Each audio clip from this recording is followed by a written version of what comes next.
DCH viewers அனைவருக்கும் வணக்கம். தொடர்ந்து நமது சேனலுக்கு அளித்து வரும் ஆதரவிற்கு மனமார்ந்த நன்றி. ஸோ இந்த பதிவில் நம்ம எதை பற்றி பார்க்க போகிறோம்னா உளுந்தை பற்றி தான் பார்க்க போகிறோம். யூஸ்வலாக உளுந்துக்கு வந்து மாடன்னு சொல்லுவாங்க, மாடம்னு சொல்லுவாங்க.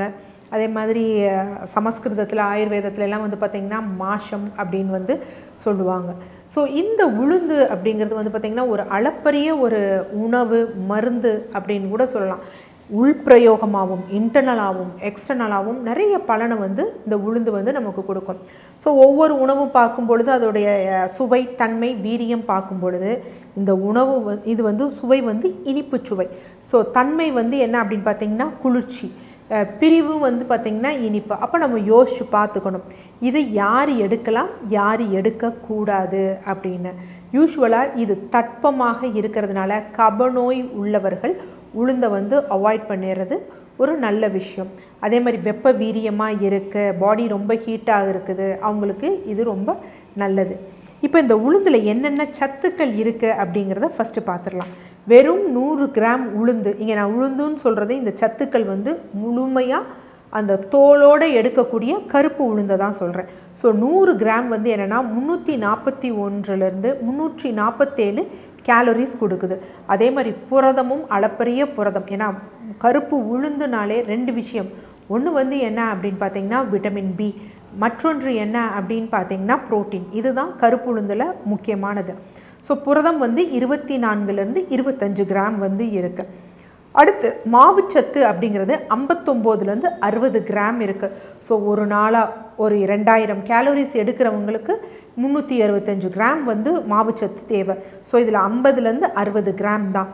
ஸோ அதனால் என்ன அப்படின்னா இது பெருசாக கார்போஹைட்ரேட் இல்லைனாலும் யூஸ்வலாக உடல் இழைப்புக்காக நாங்கள் ட்ரை பண்ணுறோம், low corp keto diet follow பண்ணுறவங்க இது எடுக்க முடியாது. ஏன்னா நம்ம கீட்டோசிஸ் போகிறோம், லோ கார்ப் போகிறோம், நமக்கு அந்த கொழுப்பு வந்து பிரேக் டவுன் ஆகி நமக்கு யூட்டிலைஸ் ஆகணும் அப்படின்னா நம்ம ஒரு நாளைக்கு ஓவராலாக எடுக்கக்கூடிய உணவுலேருந்து 50 கிராமுக்கு மேலே நமக்கு கார்போஹைட்ரேட்ஸ் வந்து இருக்கக்கூடாது. குறைந்திருந்தால் தான் கீட்டோசிஸ் இருக்கும். பட் இதை அதை விட அதிகமாக இருக்கிறதுனால இது இல்லாமல் மற்ற உணவுகளும் கொஞ்சம் கொஞ்சம் வரும். ஸோ அதனால் அவங்க வந்து அவாய்ட் பண்ணுறது நல்லது. அது மாதிரி நார்ச்சத்தும் கிட்டத்தட்ட 18 கிராம் இருக்குது, அதுவும் நல்லா இருக்குது. ரொம்ப முக்கியம், இது வந்து என் பெண்கள் பலருக்கெலாம் நம்ம சொல்கிறோம் அப்படின்னா இதில் இரும்பு சத்து எவ்வளோ இருக்குன்னா 7.6 கிராம் இருக்குது. ஸோ அதனால தான் மாதவிடாய் காலத்தில் வந்து அதிக வலி இருக்கக்கூடிய பெண்களுக்கு, ருதுகால பெண்களுக்கு வந்து இந்த இது உளுந்து சேர்த்த களி, கஞ்சி போன்றவை கொடுக்கப்படுகிறது. அது மாதிரி கர்ப்ப காலத்தில் இருக்கக்கூடிய பெண்களுக்கும் கொடுக்கப்படுகிறது. கால்சியமும் நல்ல ஒரு டீசெண்டான லெவலில் தான் இருக்குது. 138லேருந்து 154 மில்லிகிராம் வந்து இருக்குது. ஒரு நாளைக்கு சராசரியாக நமக்கு 500 மில்லிகிராம் தேவை. இது ஓரளவுக்கு நமக்கு நல்லாவே கொடுக்கும். அடுத்து என்ன அப்படின்னா பொட்டாசியம் 820லேருந்து 988 மில்லிகிராம் இருக்குது. ஸோ அதனால தான் இது என்ன அப்படின்னு பார்த்திங்கன்னா தசைகளுக்கு நல்ல வலுவை வந்து கொடுக்குது. ஸோ இந்த உளுந்தை வந்து நம்ம இன்டர்னலாகவும் எடுத்துக்கலாம், எக்ஸ்டர்னலாகவும் எடுத்துக்கலாம்.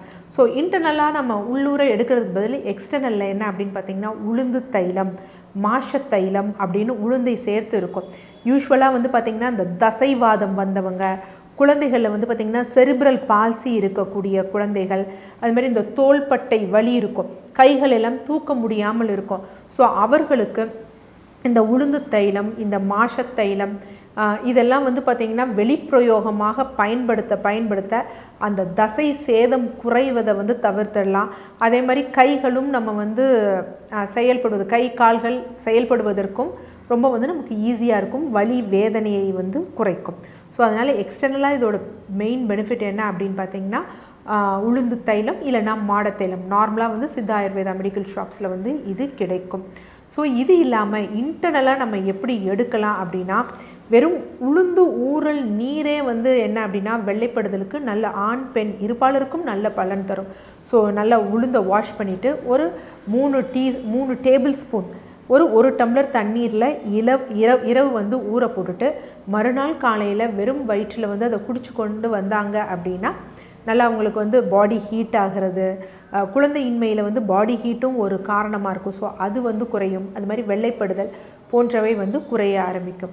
அடுத்து உளுந்தங்களி, உளுந்தங்கஞ்சி. ஸோ இது வந்து என்னென்னா தசைகளுக்கு வலுவை கொடுக்கும். குறிப்பாக கர்ப்பதசைக்கு நல்ல வந்து யூட்ரைன் மசில்ஸ்க்கு வந்து நல்ல ஸ்ட்ரென்த்தை கொடுக்கும். ஸோ இதுக்கு என்ன பண்ணணும்னா கருப்பு உளுந்து என்ன பண்ணணும்னா நல்லா ஒரு டம்ளர் வந்து எடுத்துக்கணும். அதற்கு சிகப்பரிசி, நம்ம கைக்குத்தல் அரிசி அப்படின்னு சொல்லுவோம் பார்த்தீங்களா, அது ஒரு அரை டம்ளர் வந்து எடுத்துக்கணும். வெந்தயம் அப்படிங்கிறது ஒரே ஒரு டீஸ்பூன் வந்து எடுத்துக்கணும். இதை வெந்தயத்தை மட்டும் என்ன அப்படின்னா காலையில் ஊற வச்சுக்கணும். மற்ற ரெண்டையும் இரவு முழுவதும் ஊற வச்சுட்டு மறுநாள் நல்லா அரைச்சிட்டு இந்த வெந்தயம் போட்டு அரைச்சிட்டு நமக்கு களியாக வேணும்னா பனை வெல்லம் போட்டு களியாக கிளறி அதனுடன் நல்லெண்ணெய் சேர்த்து சாப்பிடலாம். இல்லை கஞ்சியாக வேணும்னா பனை வெல்லம் ஏலக்காய் போட்டு கஞ்சியாக சாப்பிட்லாம். ஸோ குழந்தைகள் யாரெல்லாம் ரொம்ப அப்படியே உடல் நோவாக இருக்காங்க, குறிப்பாக பிரைமரி காம்ப்ளெக்ஸ் போன்றவற்றால் பாதிக்கப்பட்ட குழந்தைகளுக்கு இது கொடுக்கணும். ஸோ பிரைமரி காம்ப்ளெக்ஸால் பாதிக்கப்பட்ட குழந்தைகளுக்கு என்ன அப்படின்னு பார்த்திங்கன்னா அடிக்கடி சளி பிடிக்கிற தன்மையும் இருக்கும். ஸோ இந்த உளுந்து கொடுக்கலாமானா தாராளமாக கொடுக்கலாம். ஆனால் அதனுடன் என்ன அப்படின்னா கண்டிப்பாக பனை வெல்லம், ஏலக்காய், சுக்குத்தூள் மூன்றும் சேர்த்து தான் வந்து கொடுக்கணும். ஏன்னா இந்த மூன்றும் என்ன அப்படின்னா திரிதோட சமனி, அந்த தட்பத்தை வந்து குறைத்து அந்த சத்துக்கள் என்ன நமக்கு பலன் இருக்கோ அதை நமக்கு கொடுக்கும். அதுமாதிரி ரொம்ப அனிமிக்காக ஆகிறவங்க, மாதவிடாய் முடிஞ்ச பிறகு இவங்க இந்த உளுந்தங்களி, உளுந்து தைலத்தை எடுக்கலாம். ஏன்னா இதில் நல்ல வந்து ஒரு இரும்பு சத்து போன்றவை வந்து இருக்குது.